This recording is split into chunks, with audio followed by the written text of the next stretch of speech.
안녕하세요. 미더슨 가족 여러분. 또 한 주가 시작되었습니다. 오늘도 하나님의 은혜 가운데 이렇게 힘차게 신바람 나게 한 주를 시작하셨으면 좋겠습니다. 정말 하나님의 그 은혜와 사랑을 경험하시면서 또 그 십자가의 은혜를 좀 묵상하시는 그런 하루가 되었으면 좋겠습니다. 사도신경하심으로 3월 21일 월요일 사순절 17번째 새벽 예배를 시작하도록 하겠습니다.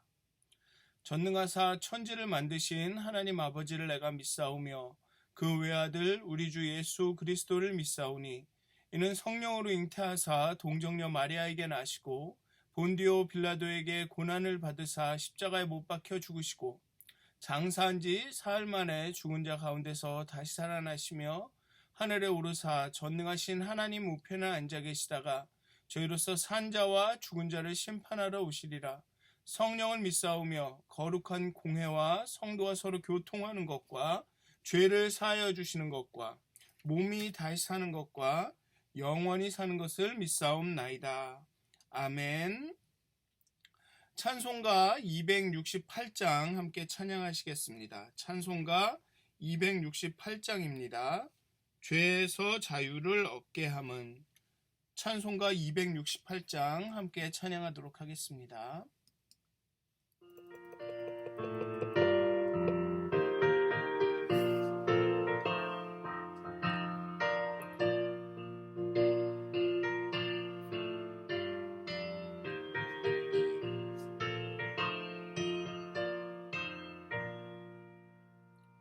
죄에서 자유를 얻게 함은 보혈에는요 주의 보혈 시험을 이기고 승리하니 참 놀라운 능력이로다.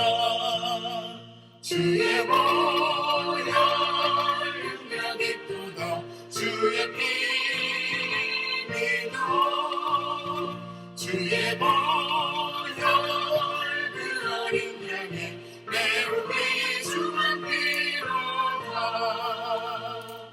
육체의 정욕을 이기는 보혈에는요 주의 보혈 정결한 마음을 얻게 하니 참 놀라운 능력이로다. 주의 보혈 능력이 또다. 주의 피 믿어 주의 보혈 그 어린 양의 매우 귀중한 피로다.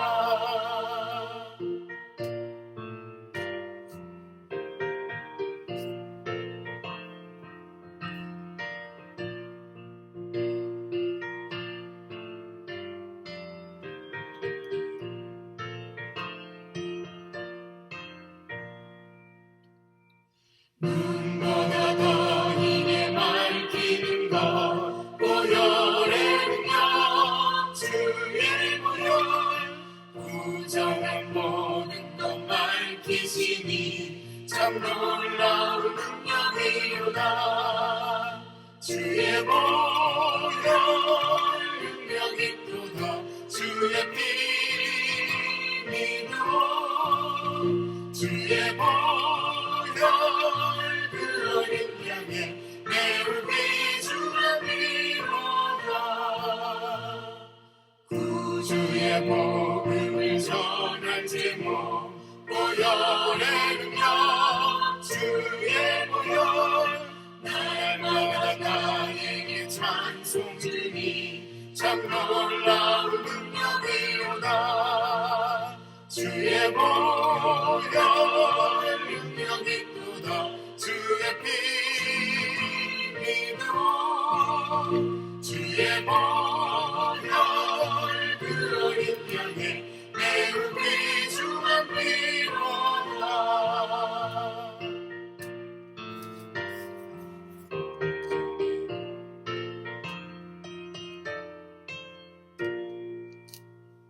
아멘. 기도하시겠습니다. 하나님, 이 아침에 이 새 날 아침에 새로운 주를 시작하는 이 아침에 하나님 앞에 나갑니다. 찬송과 기도로 또 말씀을 묵상하면서 나갑니다. 하나님이 사순절 기간 동안 그리스도의 십자가로 말미암은 구원, 예수님의 은혜를 기념하며 묵상하며 깊이 생각하게 하여 주시옵소서. 정말 십자가에서 이루어진 일 무엇인지, 십자가의 죽음이, 예수 그리스도의 그 죽음이 무엇을 의미하는 것인지, 우리의 죄를 위하여서 예수님께서 죽으셨다라는 것이 어떤 뜻인지를 우리가 깊이 묵상케 하여 주시옵소서. 그리고 그 구원의 기쁨이 우리 가운데 가득 넘치게 하여 주시옵소서. 정말 그 구원의 기쁨으로 인하여서 살아갈 수 있도록, 정말 하나님이 주신 은혜로 인하여서 하루하루 살아갈 수 있도록 하나님 우리를 깨우쳐 주시옵소서. 우리의 마음을 민감하게 예민하게 하여 주시옵소서. 정말 죄와 근심과 걱정과 두려움으로 인해서, 시기와 질투와 미움과 다툼으로 인하여서 굳어진 우리의 마음을 부드럽게 하여 주시옵소서.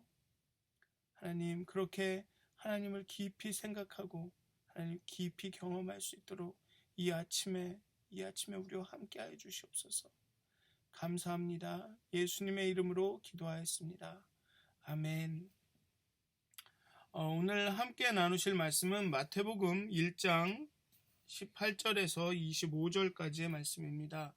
지난 2주 동안은 마가복음에서 말씀을 봤고요. 이번 주는 마태복음에서 앞으로 2주 정도는 다시 이 마태복음에서 말씀을 읽도록 하겠습니다.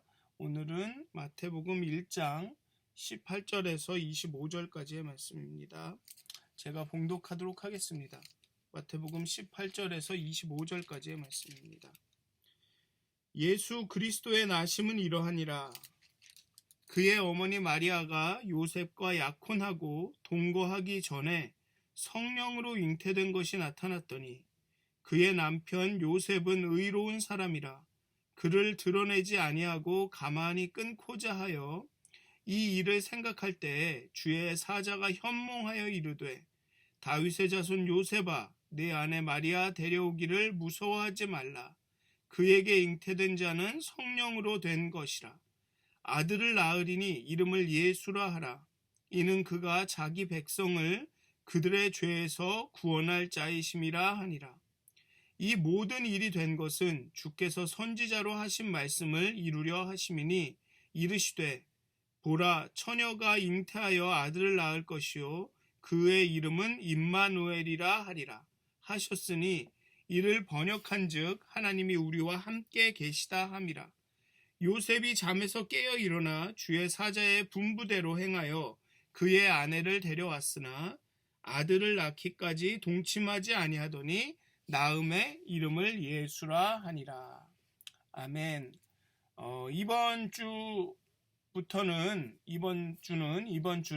한 주는 신자에게 주시는 말씀이라는 주제로 매일 말씀을 묵상하도록 하겠습니다. 신자에게 주시는 말씀. 지난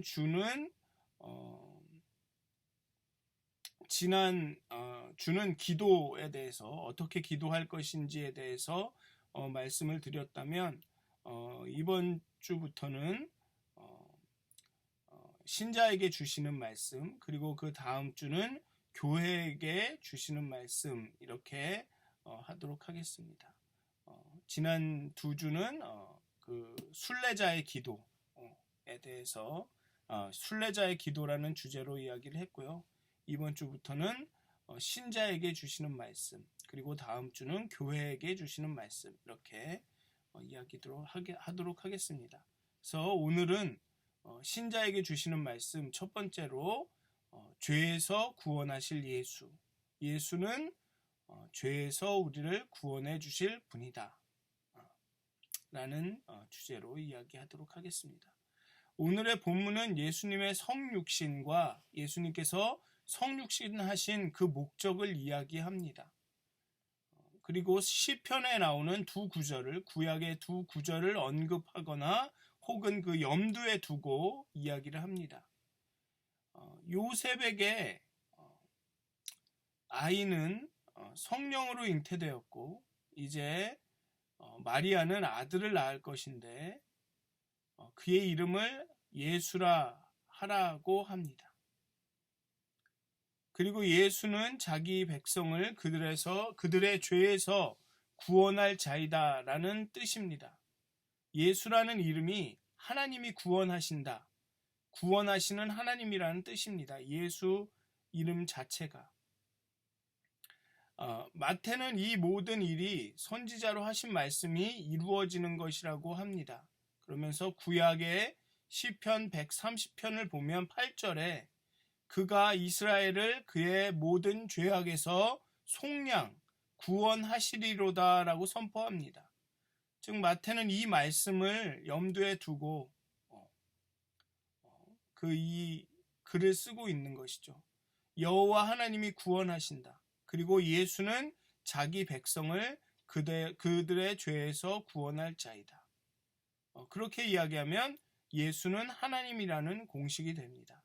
그가 여호와가 하나님이 이스라엘을 그의 모든 죄에서 속량 구원하시리로다 라는 시편 130편의 말씀을 염두에 두고 근거로 오늘 본문에 나온 천사의 이야기, 예수는 자기 백성을 그들의 죄에서 구원할 자이다 라는 그 선포를 생각해 본다면 결국은 예수님이 그 자기 백성을 이스라엘을 그의 죄에서 구원하실, 속량하실 여호와 하나님이라는 뜻이 됩니다.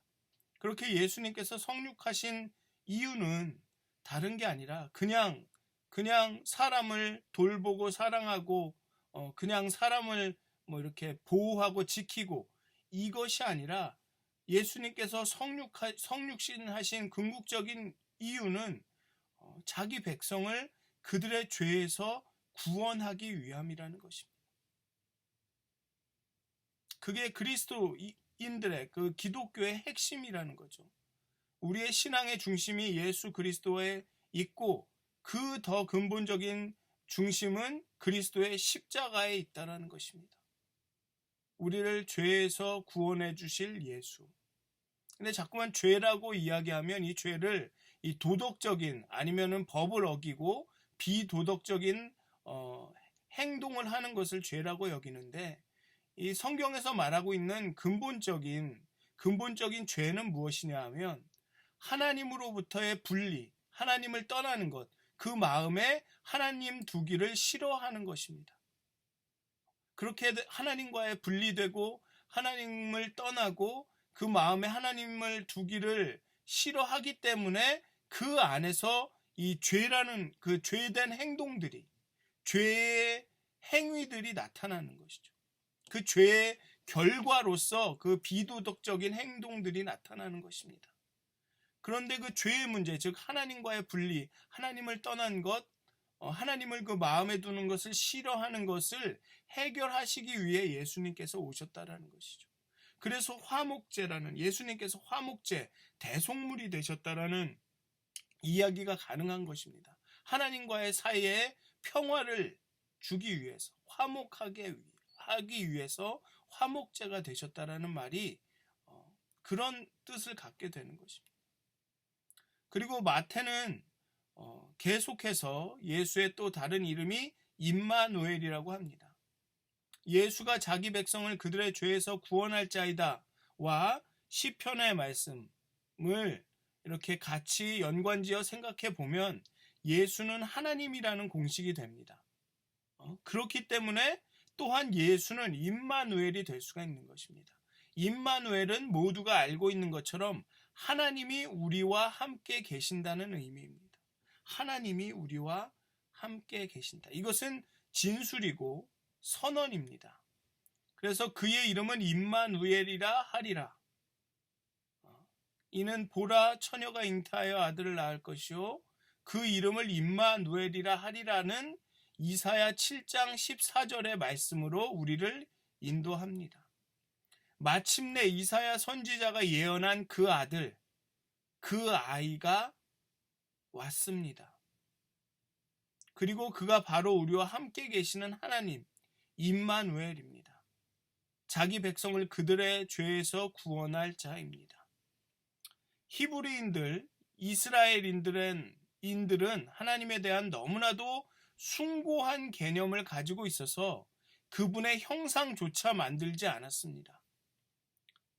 그런 사실에 너무나도 놀란 정복자들은 히브리인들은, 이스라엘 사람들은 신도 없는 무신론자라고 일컬었습니다. 어쩐 이런 동상이나 형상을 만들지 않기 때문에 로마의 관점에서 보면 그들은 신들을 이렇게 형상을 만들어서 그 앞에 가서 예배하고 제물을 드리고 이랬는데, 이스라엘 사람들은 형상을 만들지 않은 것입니다. 그러자 로마인들의 관점에서 볼 때는 이 히브리인들은 무신론자다, 이 사람들은 신을 섬기지 않는다라고 생각을 했다는 것이죠. 마태는 그러한 상황에서 그러한 유대인들에게 하나님이 우리의 상황을 공유하기 위해서 몸소 사람으로 오셨다고 주장하는 것입니다. 하나님이 우리를 이해하시기 위해서, 우리와 함께 하시기 위해서 몸소 사람으로 이 땅에 오셨다고 주장하는 것입니다. 즉 예수는 그냥 하나님의 대리인이나 대표자가 아니라 하나님 자신이라고 주장하는 것입니다. 그러니 유대인들의 입장에서는 형상을 만들기도 싫어하는, 거부하는 이 사람들이 예수가 하나님이라고 주장하는 그 주장에 주장을 곱게 생각할 리가 없었던 거죠. 심지어는 그게 구약에 예언되어 있음에도 불구하고 그것이 맞다라는 것을 은연중에, 무의식 중에 알고 있음에도 불구하고 유대인들은 그 예수를 부인하기에 이른 것입니다. 즉 예수를 통해 하나님이 자신을 100% 투명하게 계시하셨다는 것이죠. 예수는 임마누엘, 우리와 함께 하시는 하나님이라는 것이 기독교의 본질을 이루는 신앙 고백이 되는 것입니다. 이 하나님의 말씀은 하나님이 도우시고 구원하신다, 우리를 죄에서 구원하신다라는 이 소식은 다양한 방법으로 계시가 되었습니다. 오늘의 본문을 보면 다양하게 계시가 되었습니다. 첫째는 역사를 통해서 계시되었습니다. 하나님의 구원의 계획과 구원의 이 과정은 역사를 통해서 계시되었습니다. 그런 의미에서 1장 처음에 나오는 족보가 의미가 있는 것입니다. 이 족보를 쭉 나열한 이유는 예수님이 그냥 어디서 뚝 떨어져 가지고 그냥 구원자다가 된 것이 아니라 역사를 통해서, 과거의 예언을 통해서 그 예언이 이루어지는 과정이라는 것이죠. 그 역사적으로 나타난 일이라는 것입니다. 하나님의 구원은 역사적이라는 것입니다. 그리고 둘째, 하나님은 꿈을 통해 계시하셨습니다. 요셉에게 꿈을 통해서, 영적인 사자인 천사들을 통해서 나타나셔서 말씀하셨습니다. 1장과 2장에 보면 5번이나 꿈을 통해서 말씀을 하십니다. 그리고 셋째로 하나님은 성경을 통해서 말씀을 하십니다. 오늘 본문에도 2개의 구약 본문을 통해서 메시아, 구원자가 올 것임을 말씀하고 계십니다. 그리고 5번째가 우리와 함께 하시는 임마누엘 예수를 통한 계시입니다. 성부 하나님은 성자 예수님을 통해서 자신을 계시하십니다. 우리가 예수 그리스도인이고 기독교인 이유가, 우리의 신앙의 중심이 예수에게 있는 이유가, 왜냐하면 예수를 통해서 하나님이 스스로를 100% 완벽하게 계시했다고 믿기 때문에 그렇습니다. 예수를 통해서 우리가 하나님을 볼 수 있다고 예수님 스스로도 말씀하셨듯이 나를 통하지 않고는 하나님에게 올 자가 없느니라 라고 말씀하신 것처럼 예수를 통해서 우리가 하나님을 100% 알 수 있다라고 믿기 때문에 우리의 그 신앙의 중심에 예수가 있는 것입니다.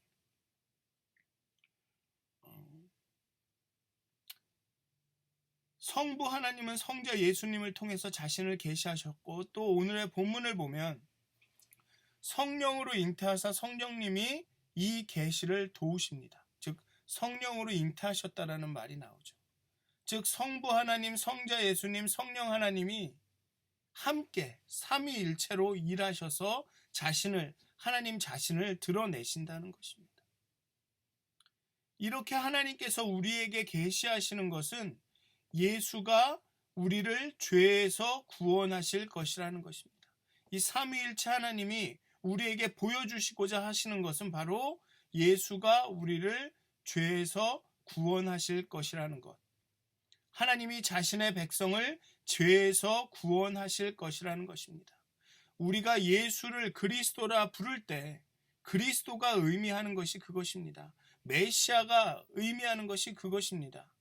우리에게 하나님을 계시하시고 유월절 어린 양으로서 우리의 죄를 대신하시고 우리의 의롭게 된 인생을 인도하시고 보호하시고 구원하신다. 그게 그리스도의 의미인 거죠. 예수는 우리를 죄에서 구원해 주실 분이라는 것입니다. 사순절 동안 또 이렇게 십자가를 묵상하고 예수님을 묵상하고 하실 텐데요.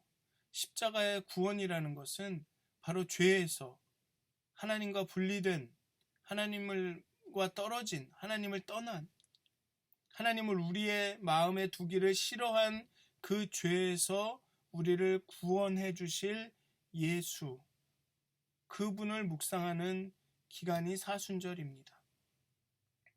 다른 것이 아니라 예수님이 우리를 보호해 주시고 지켜주시고 우리의 기도를 들어주시고 이런 많은 다른 우리에게 주시는 은혜들이 있지만 예수 그리스도가 이 땅에 오신 근본적인 이유는, 하나님이 예수를 이 땅에 보내신 근본적인 이유는, 하나님께서 예수를 통해 자신을 계시하신 근본적인 이유는 우리를 죄에서 구원해 주시기 위함이라는 것입니다. 하나님과 우리의 사이에 난 그 죄의 간극을 좁히시기 위해, 없애시기 위해서 예수를 이 땅에 보내셨다는 것입니다. 예수는 우리를 죄에서 구원해 주실 분이라는 것입니다. 그것이 신자에게 주시는 하나님의 말씀이라는 것이죠. 그래서 오늘 하루를 사시면서 정말 우리를 죄인에서 구원하실 그 예수 그리스도를 묵상하셨으면 좋겠습니다. 우리의 악함을, 우리의 죄악을 담당하신 그 예수 그리스도를 묵상하시는 하루가, 그래서 그 십자가의 은혜를, 십자가의 그 사랑을, 그 십자가의 구원을 깊이 경험하시는 오늘 하루가 되시기를 주님의 이름으로 축원드립니다. 기도하시겠습니다. 하나님, 예수님을 이 땅에 보내시고 임마누엘이라 부르시고 우리를 우리의 죄에서 구원하실 자로 예수를 이 땅에 보내신 하나님, 자기 백성을 그 죄에서 구원하실 이로 예수님을 보내신 하나님, 정말 우리의 죄와 악이 하나님을 떠나 살기 때문에 생긴 우리 안에 있는 그 삐뚤어진 마음들이 그리스도 예수의 십자가를 통해, 십자가에서 흘리신 그 보혈을 통해 정결케 되기를, 하나님과 화목하게 되기를 간절히 기도합니다. 우리를 우리의 죄에서 구원해 주시옵소서. 우리의 그 자기 중심성, 나만 보는, 그래서 결국은 제 갈 길로, 제 멋대로 그 죄와 악으로 갈 수밖에 없었던, 그 죽음으로 이를 수밖에 없었던 우리를 구원하시기 위해, 목자에게로 다시 인도하시기 위해 십자가에서 죽으신, 십자가의 그 모진 고난을 겪으신 그 예수님을 기억하게 하여 주시옵소서. 우리를 그 죄에서 건지시기 위해 그 우리의 간고와 질고를 겪으신 예수 그리스도를 기억하며 생각하게 하여 주시옵소서. 그리하여서 십자가의 은혜가, 그 사랑이 우리 마음 가득 넘칠 수 있도록, 그 감격이, 기쁨이 우리 가운데 넘칠 수 있도록, 그 감격과 기쁨으로 살아가며 찬송할 수 있도록 하나님 오늘 하루도 인도하여 주시옵소서. 감사합니다. 예수님의 이름으로 기도하였습니다. 아멘. 하늘에 계신 우리 아버지여, 이름이 거룩히 여김을 받으시오며 나라가 임하옵시며 뜻이 하늘에서 이루어진 것 같이 땅에서도 이루어지이다. 오늘 우리에게 일용할 양식을 주옵시고 우리가 우리에게 죄 지은 자를 사하여 준 것 같이 우리의 죄를 사하여 주옵시고 우리를 시험에 들게 하지 마옵시고 다만 악에서 구하옵소서. 나라와 권세와 영광이 아버지께 영원히 싸움나이다. 아멘. 행복한 하루 되시길 기도합니다.